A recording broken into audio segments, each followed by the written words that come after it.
بالله من الشيطان الرجيم بسم الله الرحمن الحمد لله رب العالمين الرحمن الرحيم إياك نعبد وإياك نستعين اهدنا الصراط المستقيم صراط الذين أنعمت عليهم غير المغضوب عليهم ولا الضالين آمين. الحمد لله رب العالمين الصلاة والسلام على أشرف الأنبياء والمرسلين سيدنا ونبينا محمد وعلى آله وصحبه أجمعين. سبحانك لا علم لنا إلا ما علمتنا إنك أنت العليم الحكيم. بشرح لي صدري ويسر لي أمري واحلل عقدة من لساني يفقهوا قولي واجعل لي وزيرا من أهلي ولا حول ولا قوة إلا بالله العلي العظيم. لا حول ولا قوة إلا بالله العلي العظيم. لا حول ولا قوة إلا بالله العلي العظيم. ونسأل الله التوفيق والهداية إلى صراطك المستقيم آمين يا رب العالمين. Alhamdulillah, dan pertamanya bersyukur kepada Allah Subhanahu Wa Taala kerana pada pagi ini dapat kita sama-sama berada di dalam rumah Allah yang mulia ini. Lama dah masjid ni tak pakai. Kau berapa tahun? 10 tahun. Hampir 10 tahun sejak ada masjid baru. Alhamdulillah, malam ni dapat kita sama-sama pagi ni dapat kita sama-sama untuk mengimarah kembali masjid kita ni. Walaupun dia masjid lama, hukumnya tetap masjid. Jadi boleh iktikaf. Tak? Boleh iktikaf. Boleh, kalau kata nak tahiyatul masjid pun boleh. Kemudian orang perempuan yang uzur ataupun orang yang dalam keadaan hadas besar tak boleh masuk. Hukumnya tetap sama. Hukumnya tetap sama sampailah bila-bila. Wa imma, kalau kata masjid kita ni orang kata orang cadang roboh, contoh roboh je lah, dah tak guna katanya. Kita latam kan je, memberi licin semua, senang kan, buat parking kan, tak boleh. Haram hukum dia. Sebab hukumnya kekal hukum masjid. Itu kena ingat tu. Kadang-kadang ada orang dia kira roboh je katanya. Tak payahlah buat apa tepi jalan tu esok apa semua. Tak boleh. Tak, sebab hukumnya hukum sama sampai bila-bila. Hukum masjid tu sampai bila-bila. Ya. Baik. Maka itu sajalah sebut sikit kan, sebab kita duduk dalam masjid kan, boleh iktikaf dan sebagainya. Pagi ni kita nak cerita sikit berkenaan dengan kisah-kisah yang terdapat di dalam Al-Quran, terutamanya berkenaan dengan para nabi dan para rasul, berdasarkan periwayatan ataupun berdasarkan ayat-ayat Al-Quranul Karim. Cuma saya tak adalah nak baca panjang-panjang, lama-lama, sebab banyak kan, ceritanya banyak. Dalam Quran ni ayat pasal cerita je ada lebih kurang 1,600 ayat, kurang lebih 1,600 ayat. Lebih kurang kalau himpun dalam 35 muka surat. Cerita pasal cerita dalam Quran. Tak? Maksudnya kisah-kisah Nabi, kisah-kisah umat terdahulu. Ada hampir lebih kurang 1,600 ayat. Tak? Jadi kalau nak cerita 1,600 ayat tu, jenuh. Kan? Ayat Quran 6,000 lebih. Ayat Quran 6,000 lebih. Hampir 1/3 tu cerita. Hampir 1/3 tu adalah cerita di dalam Al-Quran. Baik. Maka kenapa ada kisah dalam Quran? Kenapa ada cerita di dalam Al-Quran? Macam mana Al-Quran ni dia ceritakan. Al-Quran ni dia bukan buku cerita, tetapi ke dalam Quran ada cerita.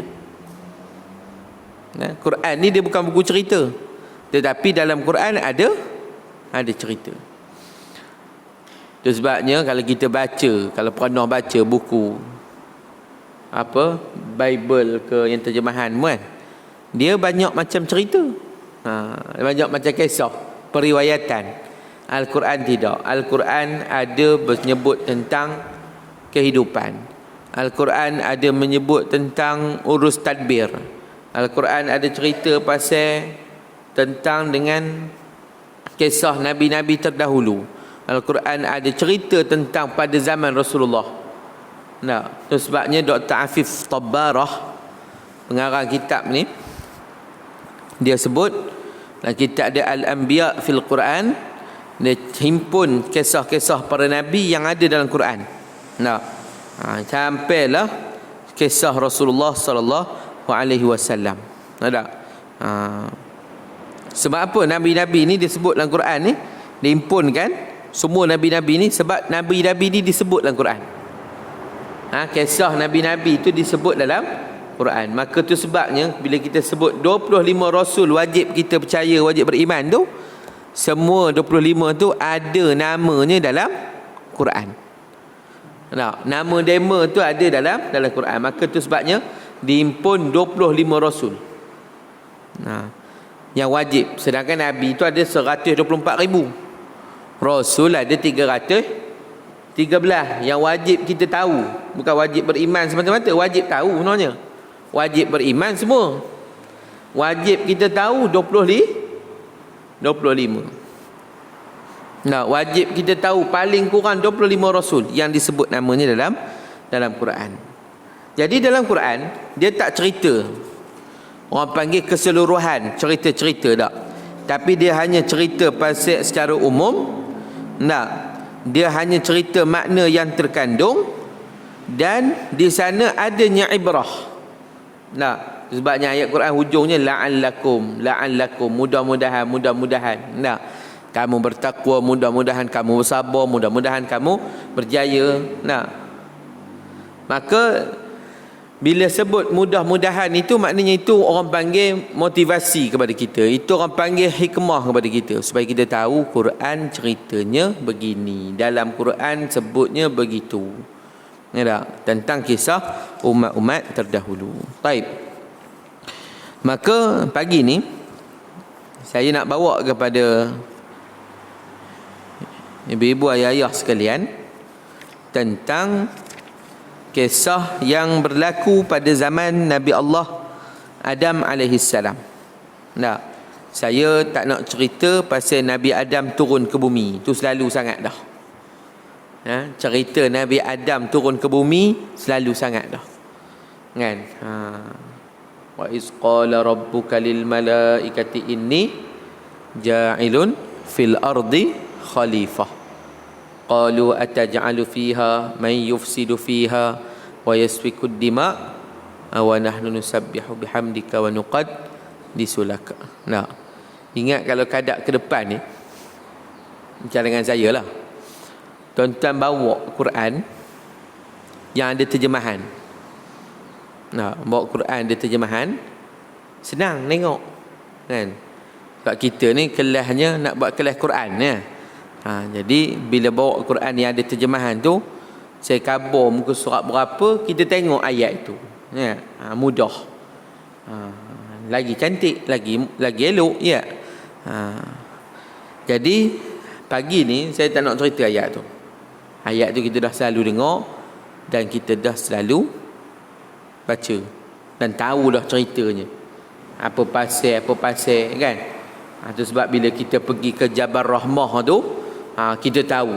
Orang kita kata pergi Jabal Rahmah doa minta jodoh. Tapi saya tak pernah buat pun. Kenapa? Ada pasal.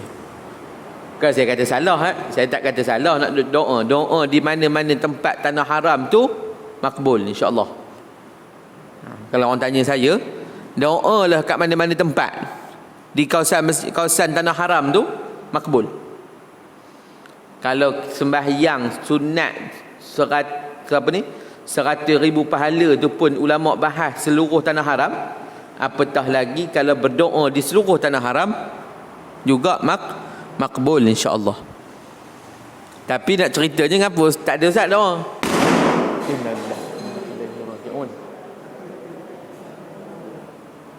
Letupan bom. Ha? Shelter.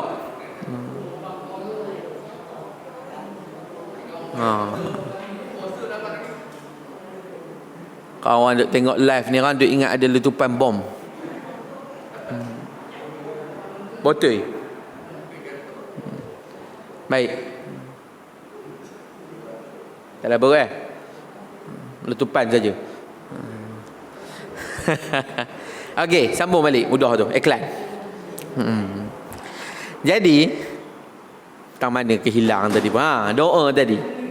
Kan, doa di Arafah. Kenapa orang kita berdoa di Arafah tu? Ramai orang nyebut kata apa? Cepat senang dapat jodoh semua kan? Apa pasal? Sebab kisahnya dikatakan Nabi Adam bertemu dengan Siti Hawa, Sayyidatina Hawa di Jabal Rahmah. Maka tu sebabnya kita dah sakit lutut pun kabat naik ke atas sebab nak berdoa. Siap bawa marker pen lagi nulis. Nulis hajat doa Jadi ceritanya betul lah, kisah tu memang ada. Memang disebut dalam sirah, kitab sirah pun. Dah. Maka itu kita dah maklum dah ceritanya. Cuma secara umum kita sebut ayat tu nak cerita apa? Ayat awal dah kita beritahu. Sebab ada orang ngabar. Dia kata apa? Dia kata kalaulah Ustaz ya Nabi Adam tak makan buah tu. Kalaulah Nabi Adam tak makan buah tu, dah tentu kita sekarang dalam syurga. Sedangkan pangkil ayat tu dah khabar dah. Wa iz qala rabbuka lil malaikati inni ja'ilun fil ardi khalifah.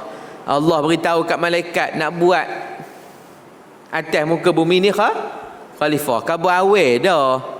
Cumanya waktu tu transit kejap. Nak transit kejap. Maka asbab makan dekat dengan pokok yang Nabi larang, yang Allah Ta'ala larang, maka akhirnya Nabi Adam dihantar ke bumi, dicampakkan ke bumi. Kan? Orientasi lah bahasanya lah syurga tu. Lepas tu hantarlah ke bumi, dan besok nanti balik ke syurga balik. Kan? Jadi kita nak kisah hari ni adalah kisah tentang anak Nabi Adam pagi ni. Cerita umat-umat terdahulu kan. Kisah muasal adanya kita. Mudah cerita. Nah, kita ni dua. Dia panggil Abul Bashar ni ada dua. Satu Nabi Adam. Nabi Adam digelar dengan Abul Bashar. Abul Bashar Sani Nabi Nuh. Abul Bashar Sani Nabi Nuh, Abul Bashar awal Nabi Adam. Bapa manusia paling mula-mula Nabi Adam. Kemudian Nabi Nuh. Kenapa Nabi Nuh? Kerana pada zaman Nabi Nuh berlakunya banjir besar yang menenggelamkan seluruh bumi. Tenggelam ni maksudnya apa? Tak nampak apa dah. Atas bumi ni air je. Wa imma gunung Everest pun tak ada waktu tu. Habis. Gunung tertinggi di dunia. Maksud tak ada siapa yang selamat. Kan kisah Nabi Nuh ni, insya-Allah kalau ada panjang umur tu cerita. Bila mana dia jumpa anak dia kan. Dia kata marilah anakku naik kapal. Dia kata dia anaknya, tak apalah pak, awak naik, awak kabatlah gunung paling tinggi di sini untuk selamatkan diri. Anak dia waktu tu ingkar, tak ikut Nabi Nuh. Ada yang ikut, ada yang degil. Lah kabat tenggelam. Nabi Nuh kata tak ada tempat yang boleh kamu selamatkan diri, semua akan binasa, semua akan tenggelam. Maka yang tinggal atas kapal itulah yang jadi keturunan yang ada kita hari ni. Sam bin Nuh. Banyak lagi lah. Yafid apa macam-macam kan. Maka itu nanti kita akan cerita tentang keturunan Nabi Nuh. Cuma muasal ada manusia ni adanya dengan kisah Habil dan juga Qabil. Jadi Habil dan Qabil ni, dema ni adalah anak kepada Nabi Adam. Dema ni adalah anak kepada Nabi Adam. Qabil itu perangainya agak buah, agak nakal, jenis degil, jenis kira kepala otak dia je. Dia tak ngesah ke orang lain. Dah ada bomba pula. Baik. Dia jenis tak ngesah ke orang lain, dia ngesah dia je. Jenis bangsa keras kepala ni. Tahu? Ni Qabil. Qabil ni jenis perangai dia Qabil tu. Dan pada masa yang sama, adanya yang dipanggil sebagai Habil. Tak? Habil. Maka Habil ni jenis taat, jenis soleh, jenis baik. Ada anak Nabi Adam 2 orang ni. Qabil tu kata ulama, kan, kalau tak salah saya juga dulu saya pernah dengar Ustaz Jamal sebut, Qabil tu asal daripada perkataan qabih, buruk. Buruk kelaku, kan, buruk. Sebab nama dia Qabil. Qabih kan, qabih. Waqaf qabih. Bukan waqaf qabih. Ni ada orang kata waqaf qabih katanya. Saya dulu waktu berbudak ada ke waqaf qabih kata dia. Dia ingatkan qabih kita makan tu. Angkuhnya bukan qabih tu. Tak, qabih. Tak, qabih. Waqaf buruk. Waqaf yang tak patut berhenti, tak cantik berhenti. Contoh apa dalam surah Fatihah? Siratal ladzina an'amta 'alaihim ghairil maghdubi 'alaihim. Nah. Siratal ladzina an'amta 'alaihim ghairil maghdubi 'alaihim waladdallin. Betul macam tu. Ni tak dia baca siratal ladzina an'amta 'alaihim ghairil maghdubi 'alaihim waladdallin. Tak kena kan? Jadi kena faham. Itu orang panggil waqaf. Itu waqaf tu Quran. Dan tuan-tuan belajar lah esok dengan Ustaz Azmi. Besok tajwid. Tajwid besok bawa Quran, ngaji tajwid bawa Quran, bawa buku bawa Quran ya. Dan jangan tak datang pula. Apa? Sekarang ustaz tu suruh baca seorang-seorang. Bakat tak boleh dengan ilmu lah. Tak reti khabar je ustaz, saya tak reti baca ustaz, tapi saya nak ngaji tajwid. Udah senang. Ustaz pula kau kepala dah tak reti baca, macam mana nak ngaji tajwid? Bukan tak reti langsung, awak baca merangkak-rangkak segan tak tanya. Jadi bawa ngaji, jangan malu. Jadi Qabil dengan Habil ni nama 2 beradik. Maka adalah beberapa perselisihan berlaku. Biasalah adik-beradik. Adalah ada angin yang tak kenanya. Adalah meteornya. Adalah orang panggil benda-benda yang tak kena pada demo. Ulama sebut ada dua pandangan. Dua pandangan.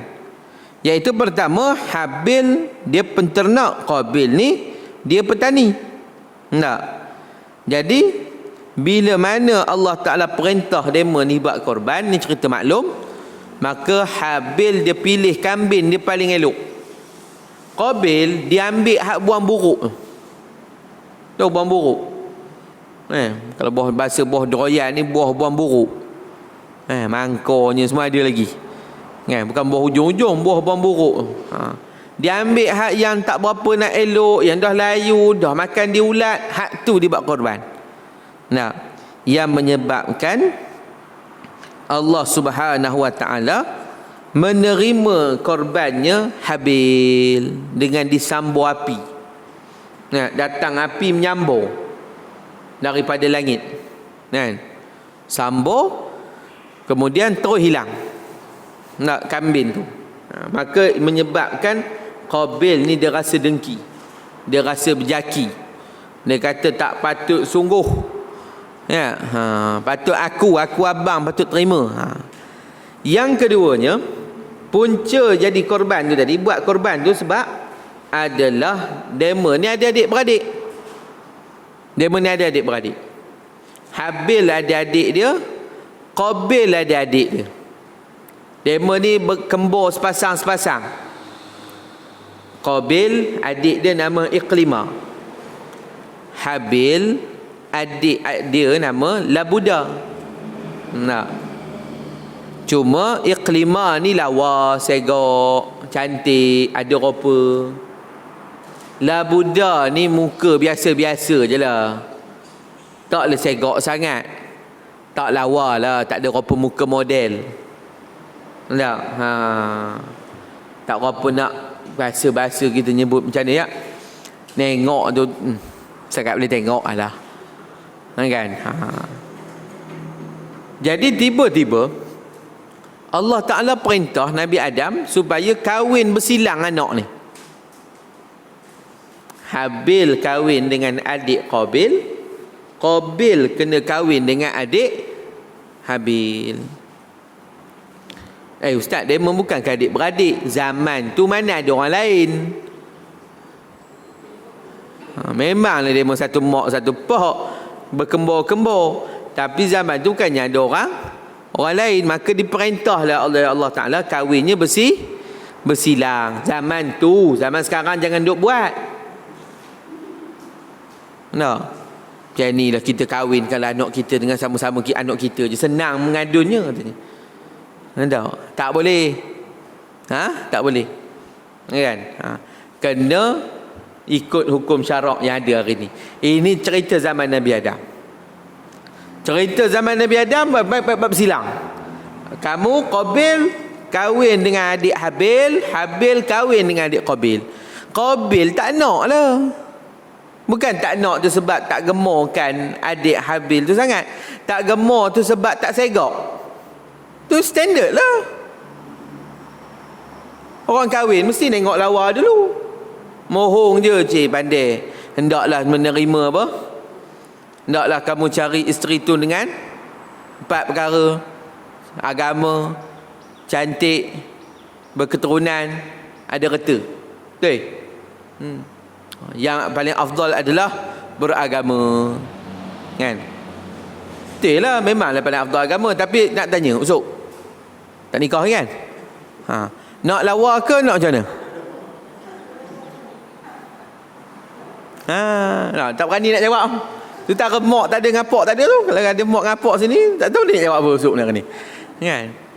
Confirm kita kata apa? Nak lawa betul? Kalau ada agama muka kulit gelap pun kita kata, tak apalah dulu. Kan? Dia kod mana dia kira cantik dulu. Biasalah. Hak Qabil dia objek dah apa? Labuda ni tak ada rupa sangat. Tak tahu dah rupa macam mana. Kitab tak jelas tapi dia tak nak. Dia tak nak, antara faktornya tak ada rupa. Maksud tak ada rupa tu nak kata hitam ke apa wallahu alam, tapi tak berkenan lah padanya. Bahasa mudahnya nengok pun tak berkenan di mata. Macam tu. Maka bila mana dah tak berkenan, Qabil ni tadi tak berkenan, Habil tak berkenan, Qabil tak berkenan, dia bangkang dekat ayah dia. Dia kata tak nak kahwin dengan adik Habil. Dia nak kahwin dengan adik dia sendiri. Dia nak kahwin dengan Iqlimah ni, adik dia. Qabil kata kat Nabi Adam. Nabi Adam pun minta pada Allah, ya Allah macam mana nak buat? Allah Ta'ala kata apa? Tak apa. Sekarang ni suruh demo buat korban. Kalau antara demo 2 orang yang buat korban ni salah satu diterima oleh Allah, maka hendaklah dipakai pandangan orang yang punya pandangan. Contoh, Habil bahasa dia ngikut je. Habil dia ngikut je, dia tak ada bangkang. Qabil bangkang. Maka kalau korban Qabil itu diterima pada waktu itu, maka Qabil boleh kahwin dengan adik dia. Habil kahwinlah dengan adik dia, tak payah bersilang.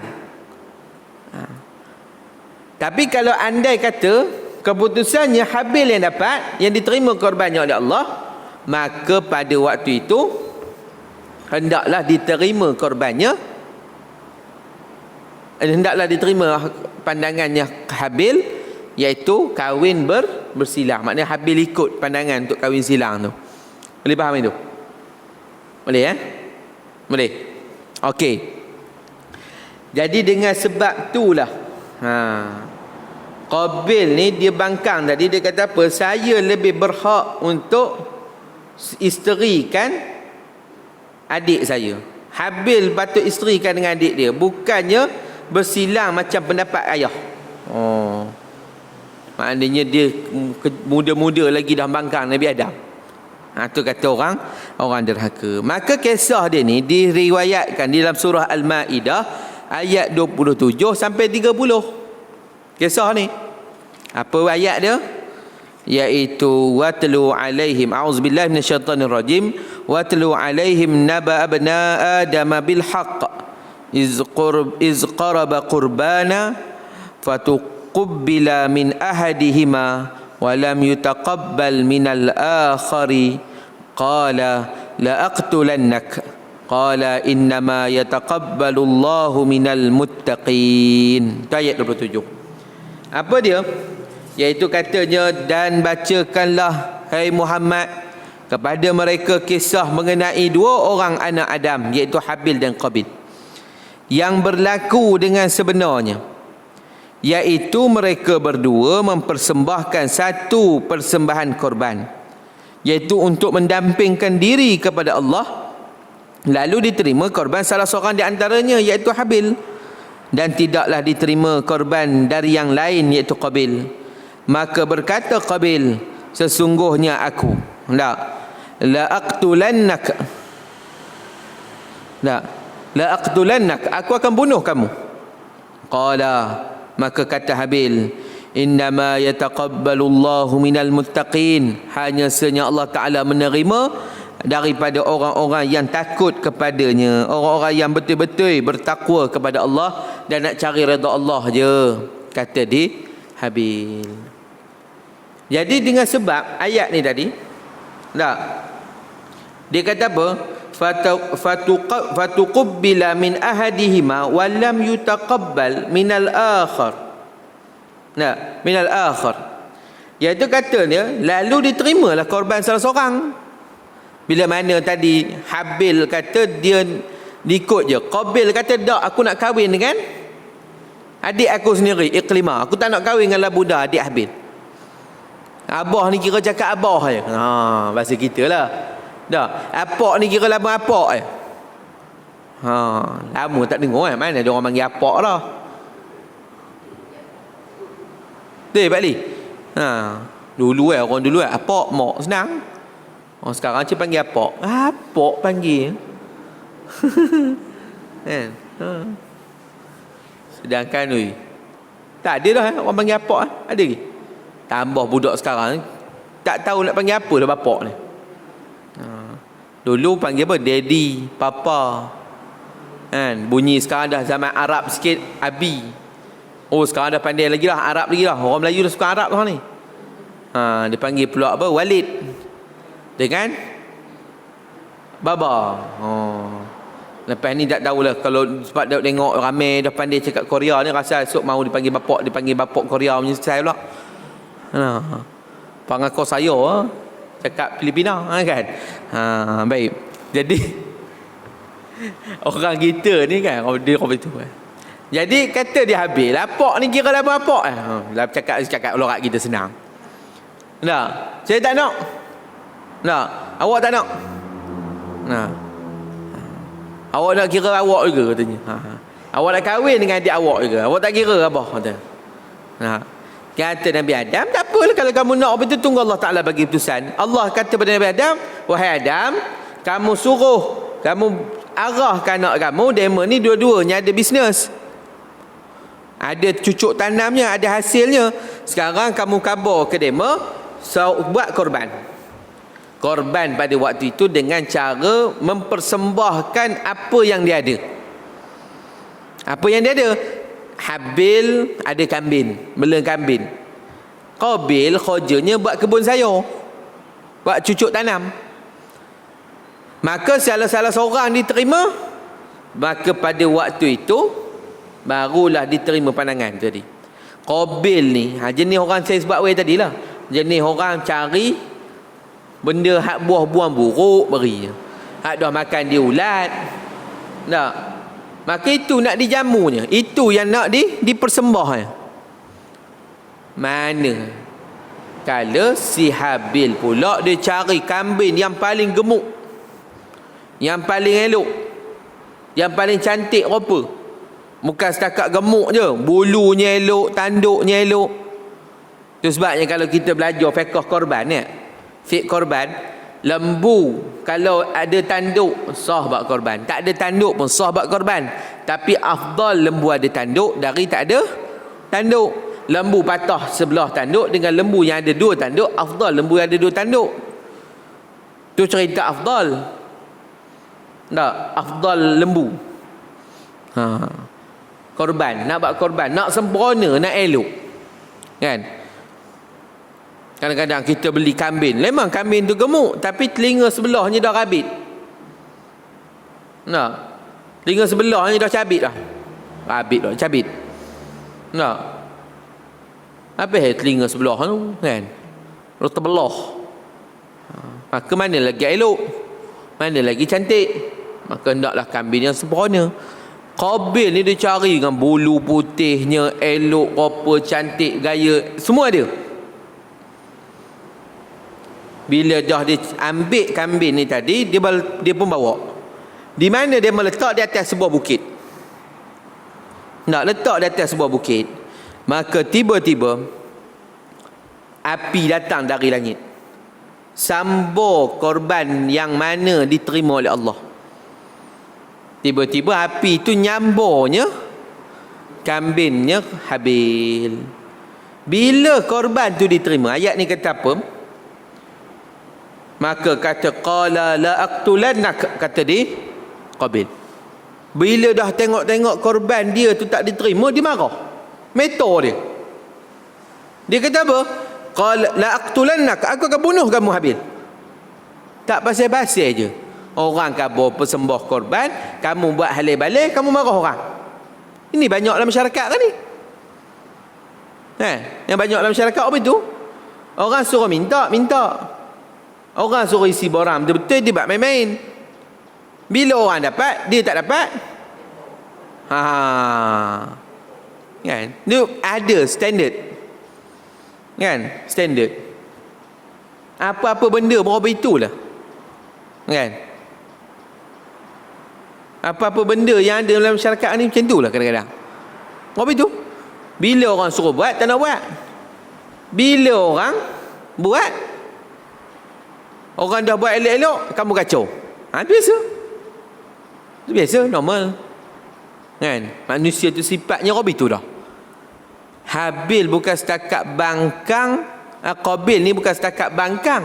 Nak dibunuhnya adiknya Habil. Laqtulannak, katanya, aku akan bunuh kamu. Lalu apa jawab Sayyidina Habil? Habil kata, innama yataqabbalullahu minal muttaqin. Sesungguhnya Allah Ta'ala hanya menerima korban daripada orang yang muttaqin, orang yang betul-betul takut pada Allah. Kalau orang takut pada Allah, adakah dia nak buat halal-balai dengan perintah Allah? Dah tentu tidak. Takkanlah dia nak buat lebih kurang je. Betul? Kan? Kita khabar saya orang bertakwa ustaz. Tapi kita semayang, kita nak buat lebih kurang ke? Agak-agak.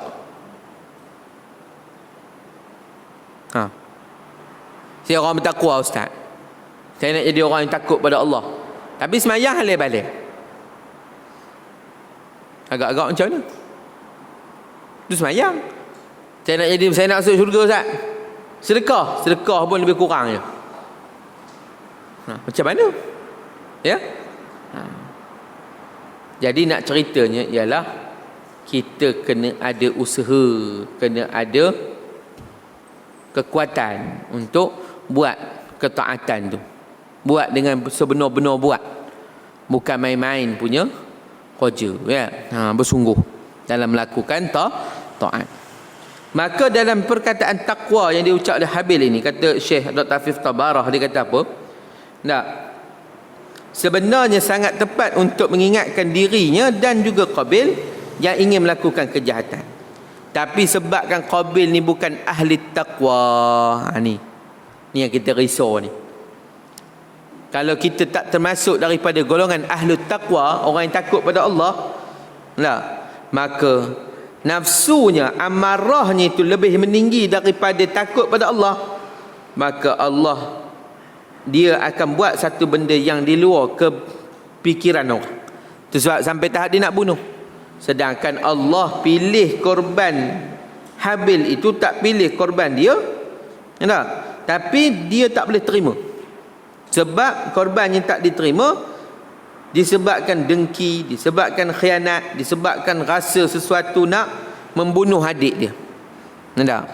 Maka bila mana dia nak bunuh adik dia ni tadi, Allah Ta'ala sebut, Allah Ta'ala kisah pula ucapan Sayyidina Habil dalam ayat 28. Apa dia? La in basatta ilayya yadaka litaqtulani ma ana bibasitin yadiya ilayka liaqtulak inni akhafu Allah rabbal alamin. La in basatta ilayya yadaka, demi sesungguhnya jika engkau hulurkan pada aku tanganmu kepada aku, katanya la taqtulani, untuk membunuh aku. Habil ya kak, kalau kamu hunuskan pedang pisau kamu nak bunuh aku, kata Habil. Tak, kamu nak bunuh aku, wallahi tak, demi sesungguhnya jika kamu hulur tangan kamu untuk bunuh aku, ma ana bibasitin yadiya ilaika liaqtulak, sesungguhnya aku tidak akan sekali-kali menghulurkan tangan aku pula kepada kamu untuk membunuh kamu. Habil cakap macam tu. Habil kata, abang, kalau abang rasa nak bunuh saya, abang hunus pisau nak bunuh saya tak akan hunus balik pisau untuk bunuh abang. Maksudnya apa? Saya tak nak berlawan dengan abang, saya tak nak bertampil pun dengan abang. Saya tak nak. Maksud aku tak nak berlawan, tak nak bertempung, tak nak bergaduh pun. Kata di Sayyidina Habil kepada Qabil. Apa dibalas hujungnya? Inni akhafullah, kerana sesungguhnya aku takut pada Allah Rabbal alamin, Tuhan bagi sekalian alam. Aku tak akan lawan. Kalau kata abang nak bunuh, bunuh lah. Tapi aku tak akan lawan. Aku takkan lawan. Di sinilah ulama kata nampak kejernihan hati dan nampaknya takwa yang ada pada dalam diri Sayyidina Habil. Pada waktu itu dia kata apa? Aku tak takut mati, yang aku takut hanyalah Allah. Dia ingatkan Qabil tu takut Allah. Mudah-mudahan bila takut Allah, tak adalah dia nak bunuh adik dia. Mudah-mudahan dia menginsafi dengan kesalahan dia. Jadi kamu nak bunuh aku, bunuhlah. Aku kan takut pada kamu, aku takut Allah. Aku tak akan bunuh kamu balik. Maksud bahasa mudah, kan nak bunuh-bunuhlah. Aku tak akan mempertahankan diri aku sebab aku takut pada Allah. Maka disebabkan ni orang katakan bila diri ni dah dikuasai setan. Bila iblis ni dah menguasai diri. Pada waktu itu tak ada apa dah lah. Sebab kita ni jaga. Sebab kita jangan ngombok orang. Jangan duk buat tak kentu dengan orang. Jangan. Kita tak tahu. Main bahasa ombok dia orang ni, ya Allah, minta lindung pada Allah lah. Kan? Uji di Allah Ta'ala, pening kita. Kan? Main pula kita ni duk main halai-balai je, lagilah. Itu sebab kita ni kena jaga. Kena ada rasa risau. Kena ada rasa takut. Kod Allah Ta'ala uji. Yang menyebabkan kita ni lupa apa yang kita mengaji. Yang menyebabkan kita ni lupa apa yang kita dengar. Itu kena jaga. Jangan buat main tu. Kan? Ujian Allah Ta'ala hantar ni, kadang-kadang dalam keadaan kita sendiri tak sedar. Ujian Tuhan nak bagi kan, kadang-kadang kita tak sedar. Main dengan duit, main dengan dunia, main dengan harta. Oh ya Allah, tak lindung pada Allah. Minta lindung pada Allah. Habil ajar kat kita biar takut pada Allah. Orang nak buat apa buatlah. Orang nak buat apa zalim kat kita buatlah. Kita ada Allah. Bila kita letak kita ada Allah ni, keyakinan nombor satu, tak ada apa, insya-Allah. Orang duk kata apa pun kita tak rasa luak. Kan? Kita tengok para sahabat radhiyallahu taala anhum, kami hanya takut pada Allah. Kamu letak apa pun kami tak takut. Ni bulan Jamaah Awal saya selalu sebut cerita perang Mu'tah. Kan? Waktu dengar tentera Islam nak pergi perang Mu'tah ni, pergi 3,000. Raja Hercules bawa 100,000 askar, campur dengan Syurabil yang bunuh sahabat Nabi ni dengan 100,000 askar. 200,000 musuh nak berlawan dengan 3,000. Bila dengar ada 3,000 musuh datang, sahabat-sahabat pakat mesyuarat. Nabi tak pergi waktu perang Mu'tah. Macam mana kita ni? Nak balik minta bantuan di Madinah ke? Ataupun kita bertampil je lah?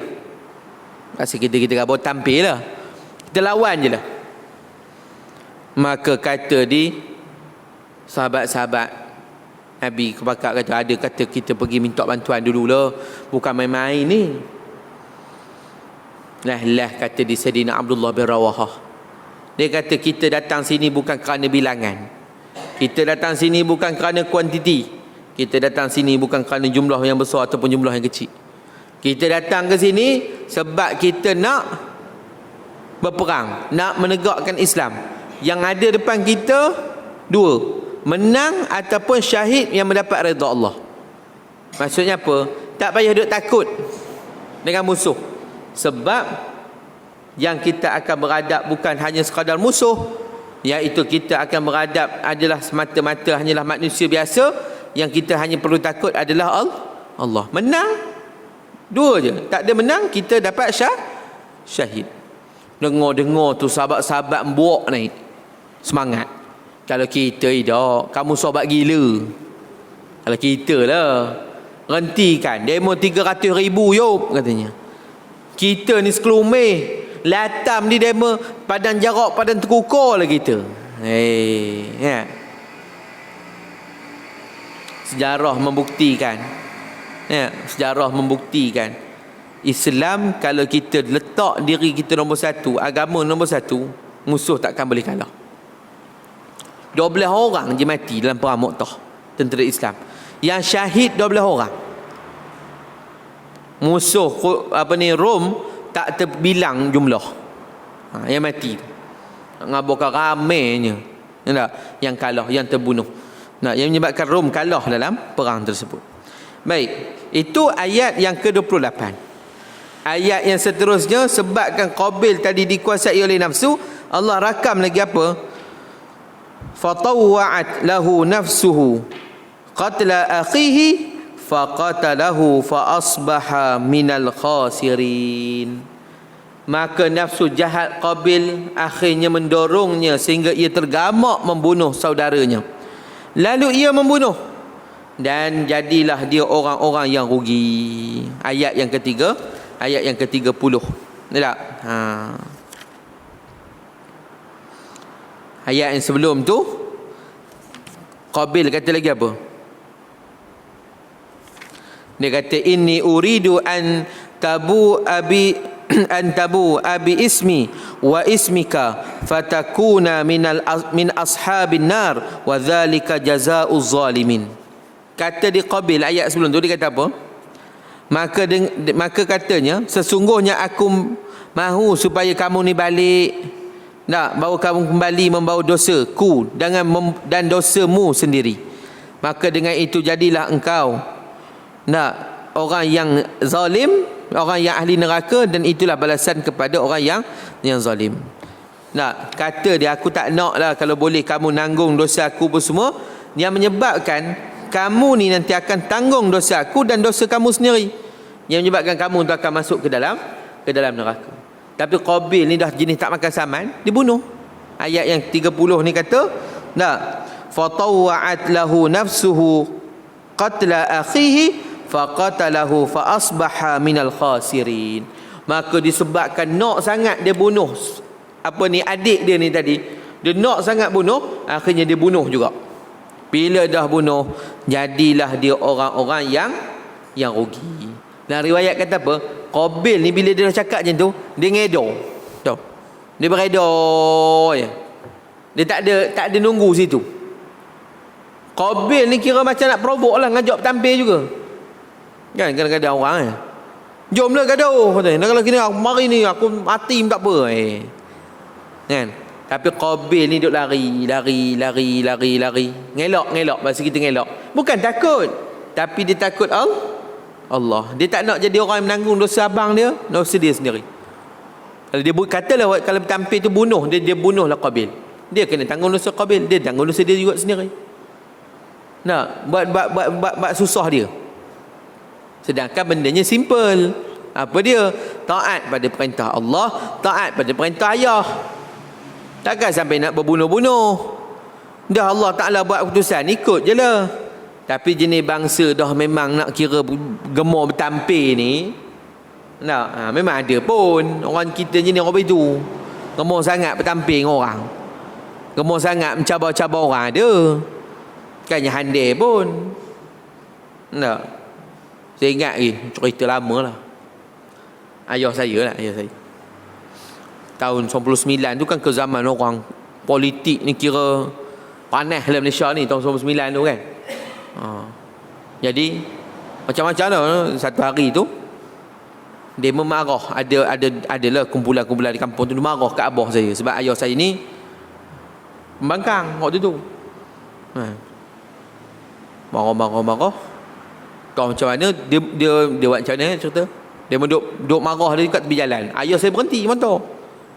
Berhenti. Ayah saya kata, apa yang tak puas hati? Kau tak puas hati apa? Kata dia abah saya. Zaman tu muda lagi lah. Sekarang ni pun boleh tahan juga bengkelnya tu. Kamu tak puas hati apa? Aku katanya. Dia kata kamu ni orang luar lah apa-apa. Kan? Aku tumbuk kamu orang. Nak tumbuk? Marilah, kata dia ayah saya. Dia berkata nak bertumbuk dengan saya. Saya kata nak bertumbuk, marilah. Dia pun tongkat motor. Ngimbor lari hat tadi tu. Bukan dengan kata abah saya lah berani. Itu saya tak lah berani. Orang kata nak tumbuk, saya cabut dulu. Ni abah saya cerita pak saya kan. Dia tongkat motor, mencicit lari. Kata apa handai benar. Itu dari abah saya kan. Aku tongkat motor baru katanya kan. Lala dia cakap ujung-ujung, aku tahulah kamu Rahim, kamu dulu Samsin katanya. Pula. Kata dia ayah saya ngungkit cerita lama pula tu kan. Apa handai benar nak bertumbuk, nak bertampil. Ada orang jenis hobi tu. Qabil ni dia mikir, orang jenis mikir ni kadang-kadang dia bukannya nak bertumbuk dengan bertampil dengan orang. Boleh tak dia lawan? Boleh. Bukan habis lemah, tidak. Tapi dia meletakkan takwa tu nombor satu. Takut pada Allah tu. Inni akhafullaha rabbal alamin. Lah Qabil ni bunuh juga. Dengan sebabkan lemah dia dalam mengendalikan nafsu, akhirnya dia bunuh saudara dia. Bila dah bunuh, udah tak reti nak buat apa. Zaman tu bukannya ada orang pernah mati lagi. Tak pernah ada orang mati lagi. Hati nak buat macam mana? Dah dibunuhnya, nak buat macam mana? Udah menung. Mikirlah macam mana nak buat, dah mati kawan ni. Kan? Maka tiba-tiba Allah Subhanahu Wa Ta'ala hantarkan kepada mereka, kepada Qabil ni, sepasang burung gagak. Burung gagak ni sampai depan dia, duk apa nama entah belabun di burung gagak tu, tak puas hati, bertampil pula burung gagak 2 ekor. Udah bertampil berbuat mati seekor. Bila mati seekor, kata Allah SWT sebut dalam surah yang ayat 31 surah Maidah, dia kata apa? Fa ba'asallahu ghuraban yabhasu fil ardi liyuriyahu kaifa yuwari sawata akhihi qala ya wailata a'ajjaztu an akuna misla hadha ghurabi fa uwariya sawata akhihi fa asbaha minal nadimin. Kata dia, kemudian Allah Ta'ala hantar ni burung gagak yang duk bergaduh tadi, Burung gagak yang mati dia letak tepi, burung gagak yang hidup ni tiba-tiba dia ngorek tanah. Tahu, dikoreknya tanah. Korek sampai dalam yang cukup. Kemudian ditolaknya bangkai kawannya tadi. Bukanlah mayat dak, bangkai lah, binatang. Nampak? Ditolaklah bangkai kawannya yang mati tu. Kemudian ditambah. Apa kata di Qabil, ya wailatan a'ajjaztu an akuna misla haza. Nah, dia kata, ya Allah, celakalah aku ni. Alangkah lemah, alangkah bodohnya aku ni. Nah, aku tak boleh buat ke hazal ghurab, macam mana yang dibuat oleh gagak tadi? Fa uwariya sawata akhi, macam mana dia dapat supaya aku dapat menambah untuk tambah untuk kebumikan saudara aku ni. Fa asbaha minad dadimin, kerana itu menjadilah ia daripada golongan orang yang menyesal. Tak. Sebab apa? Dibiarnya mayat adiknya tu, dia tak tahu nak buat macam mana. Dah dibunuh dah, dia tak tahu nak buat macam mana. Maka akhirnya bila mana dia tengok gagak tu tadi, dia kata, bodohnya aku ni daripada burung gagak. Gagak pun tahu ngambuh kawan dia. Aku nak urus adik aku pun aku tak reti.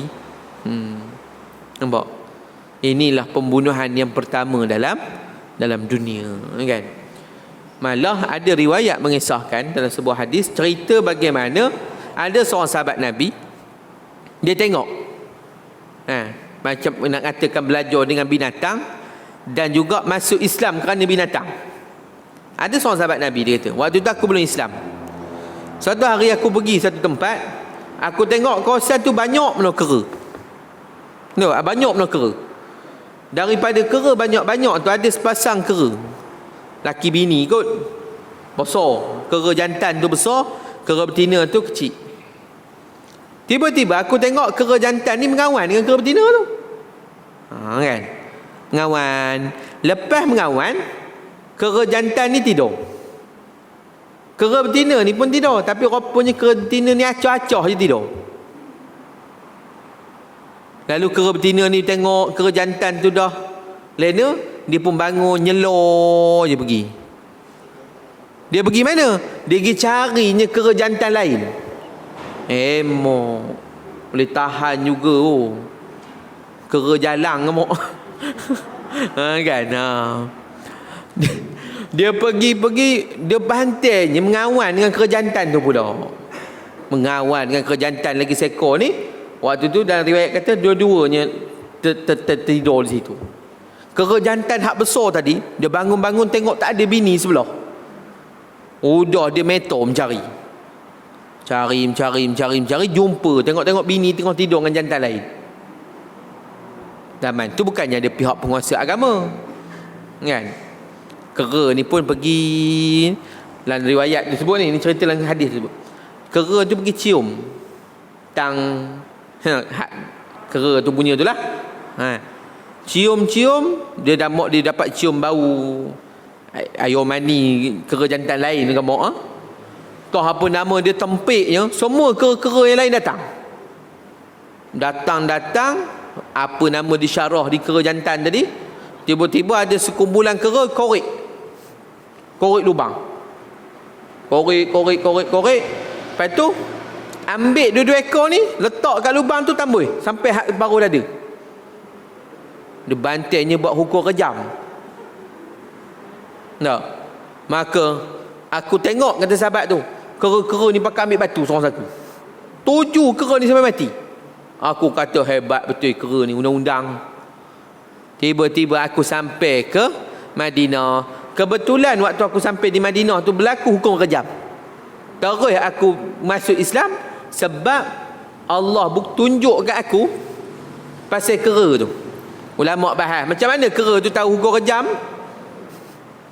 Ada ulama kata kemungkinan kera ni dia bukan kera Nabi Musa yang cerita kaum Nabi Musa jadi kera tu, tapi dia tengok kelakuan kera-kera yang jadi Walaupun demon tu hidup tak lama. Ada ulama bahas apa itu. Ada ulama Allah Ta'ala campak naluri dekat dalam hati kera tu, nak beri hidayah je pada sahabat ni tadi, supaya dia tengok kisah tu, yang menyebabkan akhirnya dia masuk Islam. Rasa takjub bahawa macam mana kera pun ada undang-undang, tak kala manusia tidak ada undang-undang. Kata ustaz, hidup sakit kalau kena rejam dengan batu. Dia bukannya suruh rejam dengan batu besar-besar ini. Dia suruh rejam dengan batu yang bahasa mudahnya cepat mati. Apa dia? Besar-besar ini. Nak? Bukan batu besar-besar. Ini kalau ini jenuh 7 tak mati-mati. Nak? Batu yang besar-besar inilah tak pidak lah bongkah besar. Dia rejam. Tapi orang yang kena rejam tak boleh ditanam sampai orang panggil apa? Kan kita kadang-kadang nanam orang tu siap nanam tiang siap duk apa? Mampat tanah, tak boleh. Dia tanam tu sekadar tanam je. Bahasa mudah, kalau dia nguit, dia lari, boleh. Dan kalau dia lari tak payah kejar, dimaafkan dan diampun dosa dia. Nabi pernah sebut itu dalam masalah jinayat lah. Hukum jinayat. Tapi kita di Malaysia tak ada hukum tu, kan? Tapi ni selingan untuk kita faham. Wallahu alam. Jadi itulah kisah Habil dan Qabil. Bagaimana kita boleh ambil? Pertama, takwa tu nombor 1. Takut pada Allah nombor 1. Hidup ni kena ada rasa takut dengan Tuhan, barulah boleh mandu hidup kita. Yang keduanya, kena ada rasa takut pada Allah, dan dengan takwa tadi. Yang keduanya, kena ada sabar, dan jangan ikut dengan tuntunan nafsu. Ya. Tambah dalam bab kuasa, dalam bab bermasyarakat, jangan ikut kehendak nafsu, tapi ikut kehendak untuk kehendak agama. Tak? Tu. Jadi jangan sampai kita orang yang tergelincir daripada akidah, dan tergelincir daripada iman, dan tergelincir daripada agama. Tak? Mudah-mudahan tu sikit perkongsian kita pada pagi ni. Cukuplah sejam. Sejam 50 minit jadilah ngaji. Kau boleh lama-lama.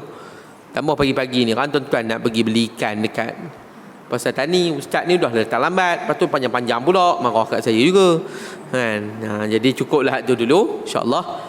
Kenuri pun banyak kan ni kot. Ke tak ada kenuri? Tak ada. Saya ada kenuri satu kat kampung. Jadi kena berhenti awal tu. Belakang rumah pula tu, kan? Jadi cukuplah setakat tu dulu, insya-Allah. Nanti panjang umur, lain waktu tu be continue lah.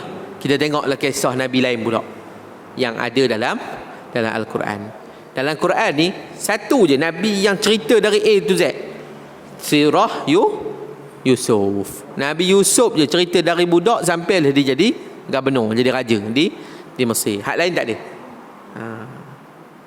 Hak lain semua cerita sikit.